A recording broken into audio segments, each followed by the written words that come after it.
Look, wow. If you guys are gonna come here, just keep in mind that it's a dirt road, but it's well packed. It's a little bumpy, but grip is good, so don't be too concerned about it. And it's only like a few hundred feet. We finished the day yesterday with this spectacular sunset, and now we're starting the day with this magnificent tree. Look at this. This is the oldest oak tree east of the Mississippi, I believe. It's like 500 years old. Let's get a closer look. Do you see the scope? Do you see the scale?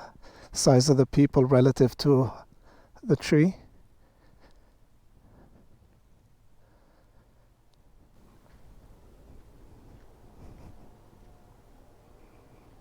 Just trace the branches, you see. Check that out. It's so heavy that it's got to be supported from underneath. Isn't that crazy?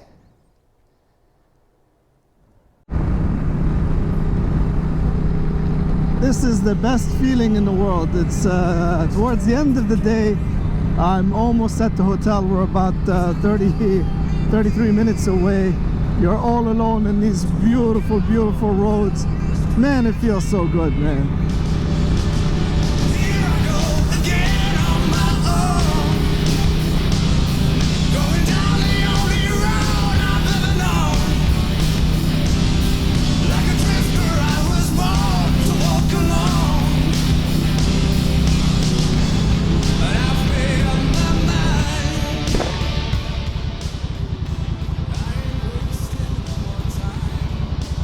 I don't know how it's coming out on the camera, but can you guys see the colors and how the rays are coming up? Wow.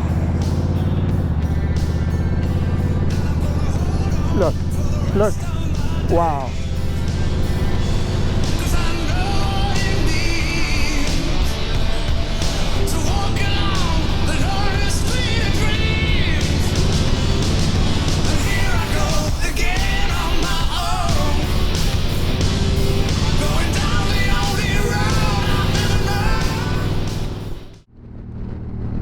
Good morning from Virginia once again. We are about 55 minutes away from home. When you're riding all alone on the highway in the freezing cold, and then this bike comes up on you, you can't be but super happy. What a beautiful bike, man. What a beautiful bike. Man, what an amazing trip. I'm just gonna start off by saying how grateful I am. Guys, please don't forget to be grateful. In life, it's so important to be grateful. Don't take things for granted. Just be thankful and grateful for everything that you have. Having said that, I had the opportunity to try the auto train down to Florida, and I was super excited about it in the beginning. You know, I've been wanting to do it now for a couple of years. I've been talking with friends about this for quite some time. Just to, you know, initially going into it, I was super excited. Now, you know, after the fact, having gone through it, you know, how do I feel about it? As you can tell probably by the tone in my voice, I'm not that super excited about it, and I'll explain to you why. Okay, so first of all, there's a lot of you know, waiting and so on. So you have to get there 2 to 3 hours before the train departs. Okay, so that takes quite a bit of time. In my situation, it was actually raining when I got there, so the bike was you know, left out in the rain. They wouldn't load it. I was getting a little bit irritated by that, just because it's my baby, you know. Not that it hurt the bike or anything, but you know how it is, right? Anyway, so there's a lot of waiting there, plus the fact that it is quite expensive. So I decided to go for the more comfortable route. So initially I thought, okay, I'm gonna get a seat. It's only, you know, $150 to get a seat, and then another $150, you know, for the bike to go all the way down to Florida. I was like, yeah, that's brilliant, that's awesome, that makes perfect sense. But then I thought about it. Okay, so you have to get there around 12 o'clock or you know, 12 o'clock, 1 o'clock, whatever it is, so that they can load the bike. Latest is at 2 p.m. if I'm not mistaken, okay? So you get there at 2 p.m. You've already been up the whole day, okay? And then, you know, you all the excitement and the adrenaline and all that fun, you know, exciting things, you know, it's gonna tire you out. So you get there, you have to, you know, sit and relax and wait. Then you get on the train, you're gonna sit in a seat, kind of like an airplane. Yeah, you know, you get a chance to move around, and you know, you go and you get a chance to eat. But then late, when you're tired and you want to close your eyes, you can't, you know, you're gonna have to try to fall asleep in the seat. You know, maybe you guys can do it, you're better than me at that. It's hard for me to fall asleep like that, to be honest with you, okay? So anyway, I was like, okay, bite the bullet, Gus, it's fine, it's okay, it's a once in a lifetime thing. Get the roomette, it's gonna be a lot more comfortable. And that's what I did. I got the roomette thinking, okay, it's going to be a lot more comfortable. Well, yes, because the privacy thing, absolutely. But it, you know, you still have to leave the room, your roomette, and to go and use a bathroom that's equal in size to the bathroom on an airplane. It's tiny, right? So it's not very comfortable, but it's okay. You do your business and you're fine. They also have a shower. I'm gonna include some footage so you guys can see what it looks like. And it's, you know, relatively small. It's okay. It'll do, you know what I mean? But then when it's time for you to go to sleep, I mean, I'll show you a picture of how you convert, you know, the seats into a bed. It's tiny, right? And I'm a small guy, and I felt like it was tiny. So anybody, you know, taller than I am is not going to be very comfortable. Plus the fact that the train actually, you know, moves around. I know, guys, don't make fun. Hey, I've never been on a train like that. I've been on the metro, but never on a long train ride. So I was really excited about doing that, you know. But I didn't know that the train, you know, actually moves that much. You know, it sways side to side. It's quite loud. And then, you know, you're sharing tracks with another train coming in the opposite direction, which startles you because it happens so quick and it's so loud. So it's hard. What I'm trying to explain is that it's not easy to fall asleep, okay? So, you know, in total, the room was like, or the roomette, right, was $750, whatever. It was something crazy like that. And then the bike is another $150. Anyway, in total, the bill was $950. Ouch. That's huge, man. And it took exactly 24 hours, 23 and a half or 24 hours from the time I arrived to the station with my bike to the time that I got on the bike and left the station in Florida, okay? Now, you'll say, oh yeah, okay, it's only 24 hours. But check this out, that's actually 2 full days. And hear me out. So you lost the whole day on day one to get to the station because it's in midday, right?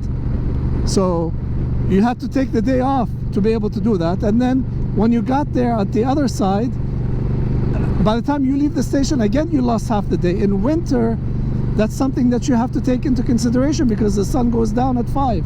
And I don't want to ride in the dark at night, you know. What's the point of adding additional risk to your trip? To me, I don't want to do that.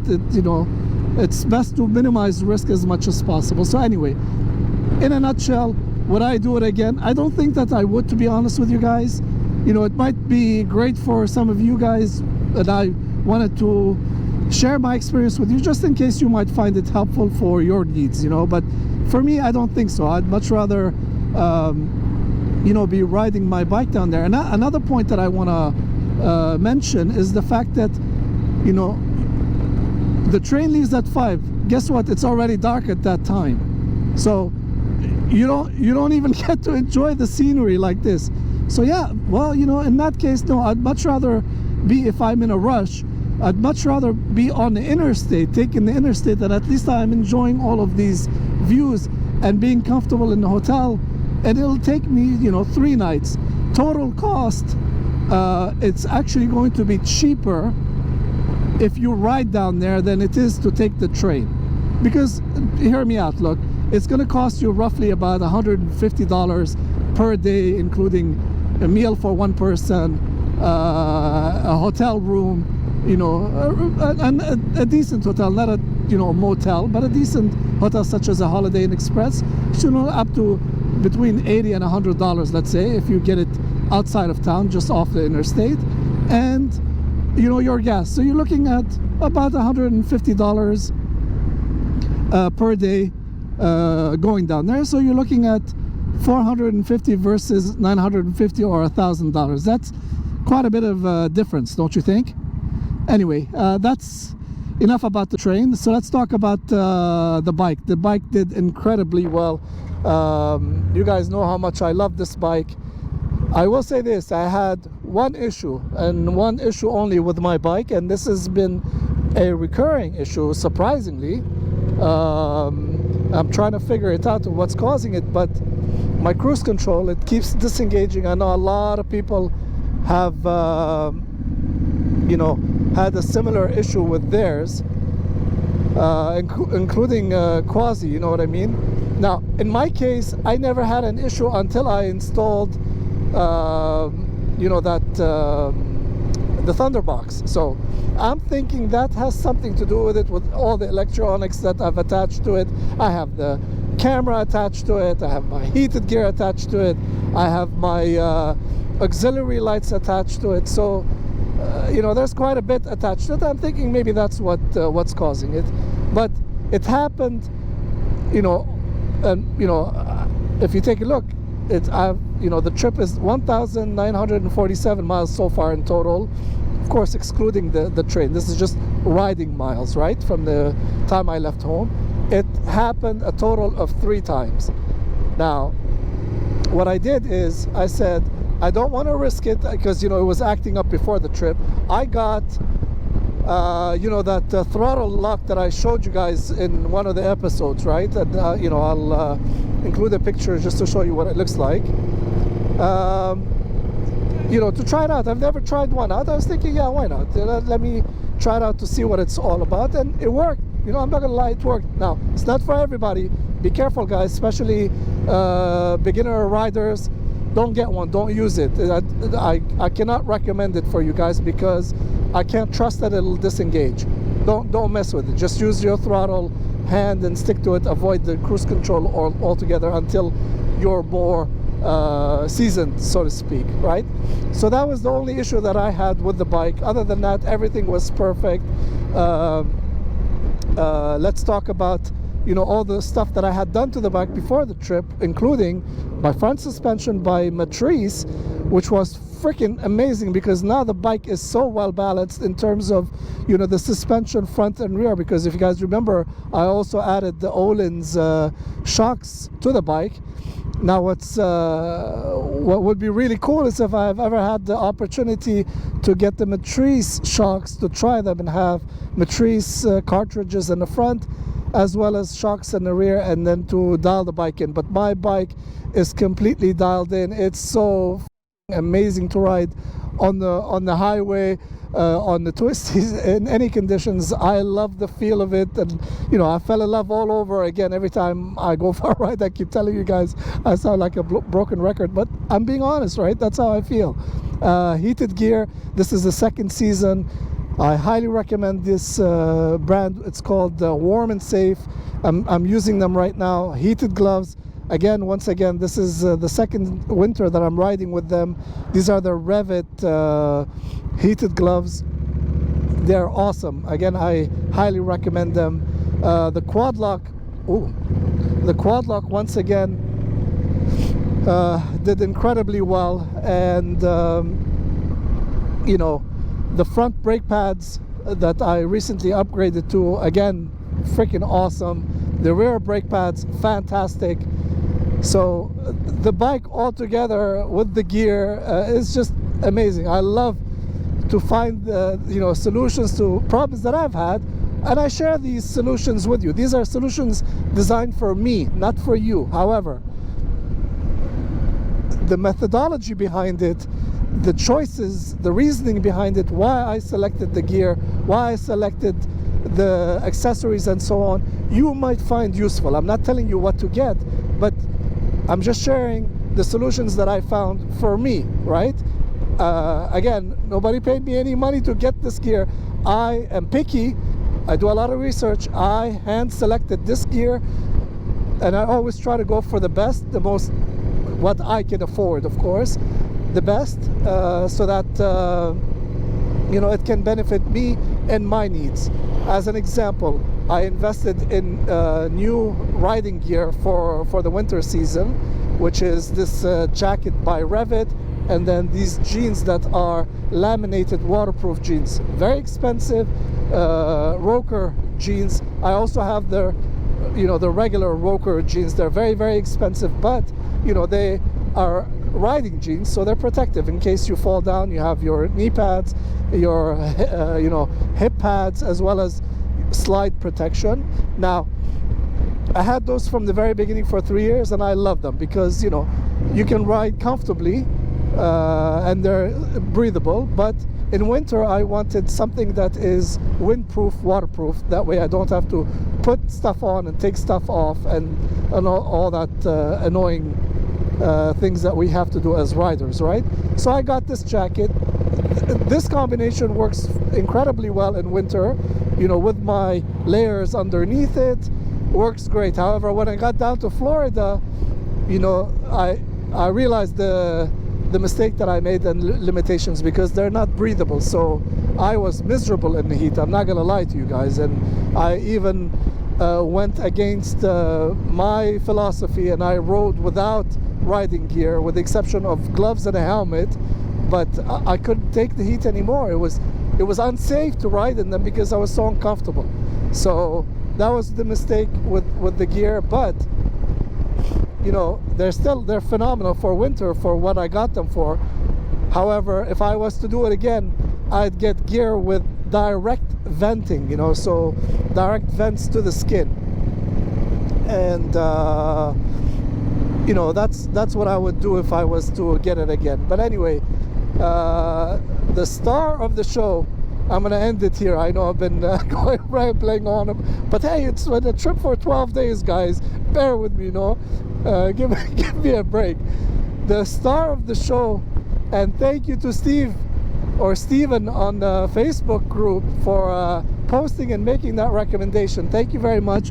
But the star of the show is this, you know, the top box with the backrest feature. It's awesome. I mean, it made it so much more comfortable. I know it's ugly, you know, but it's function over form in this case, you guys. Okay, I'm gonna find a place over here to park so that we can talk about it in further detail. This top case with the Trex Racing. So they sell both of them from Trex Racing for an incredibly reasonable price. So well done, Trex Racing. You guys did an amazing job with this. I took it on a 2,000-mile trip, and it survived, and it made my life so much more comfortable. The backrest feature is so cool.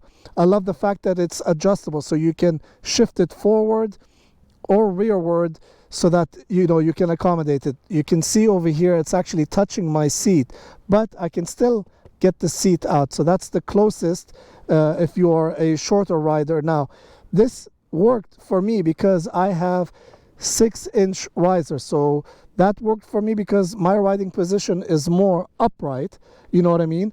And that way I can lean my back on it, especially when I put my legs on the highway pegs. So there's two negatives, or two things that you know, were a little bit confusing for me because I've never used that before. So one is, check this out. Normally I would get on this way, right, and I'd lift my leg up and sit. And now in this case I can't do that anymore. So I hope you guys can see in the other camera.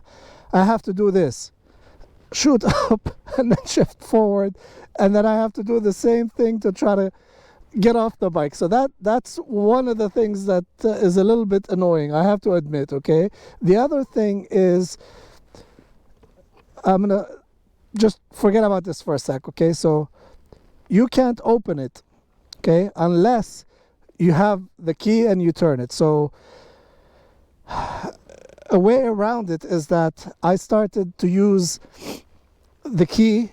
They provide you 2 keys, right? So I have 1 key in my pocket, and this is the second key by itself. Now check this out. The key comes out this way because it's locked. However, if you have it in the open position, the key will not come out. So what I started to do is I'd leave the key in there, and I tested it. I was like, okay, if I lose it, I don't care because I have a backup.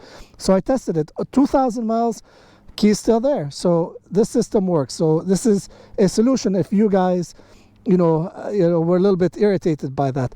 Now you can open it, okay? So you can, with the key unlocked, you can open the top as well as remove the box. So let's remove the box. It's this button right here. You click it, and that's it. You lift it, and it's off the bike, okay? Okay, so this is the base plate for it, and then this attaches to it, okay? There are screws in there. I'll do another video, to take it all apart. Right now I don't have the time to do it, but you take it off. That's how you take it off. And then to put it back on, you just hook it in here, snap it down over here, and you're done. Very easy. You see right there, they go in, you put it over here, close it, done. It ain't going nowhere, okay?